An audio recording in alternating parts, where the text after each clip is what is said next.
The Federal Reserve does not care if you are unemployed. In fact, the agency led by Jerome Powell celebrates it.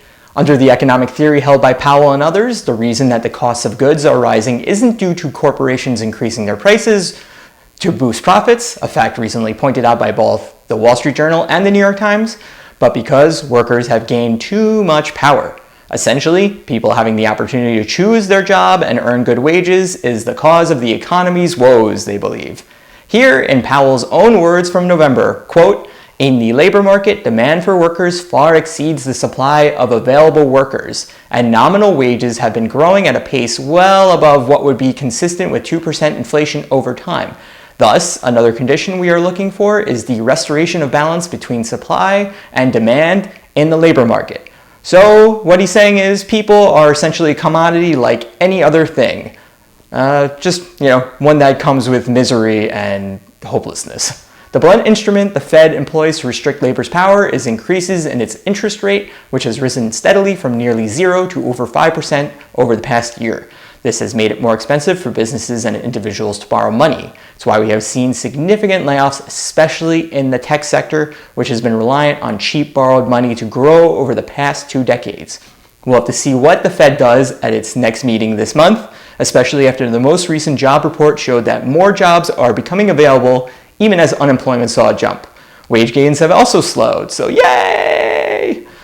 Economic doom for the working class is in the news in America, but paired with last week's big development, it shows the country's callousness towards lower income people. This week saw the passage of a deal to allow the United States to keep borrowing money to pay its debt.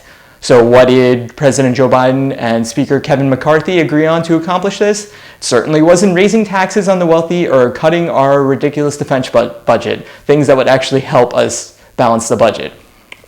Rather, the deal will hurt poor people, of course. The cuts will make it more difficult for many Americans to get food stamps, which will essentially kick them off the government programs they need to survive. As Jacobin put it, quote, "The debt ceiling deal is an FU to poor people," end quote. Just another week in America, which according to a new article in The Atlantic is, quote, "headed toward collapse," end quote. In the article by Peter Turchin, adapted from his forthcoming book, End Times, Elites Counter Elites, and the Path of Political Disintegration, he looks at what has caused crises in hundreds of societies across 10,000 years. The short answer, when a lot of people feel miserable and when there are too many elites. Sounds familiar, right? The US had been on much better footing during the New Deal era, he wrote, when the rich paid significantly more in taxes and wealth was spread more equitably across society. No surprise, but people were healthier and happier during these times.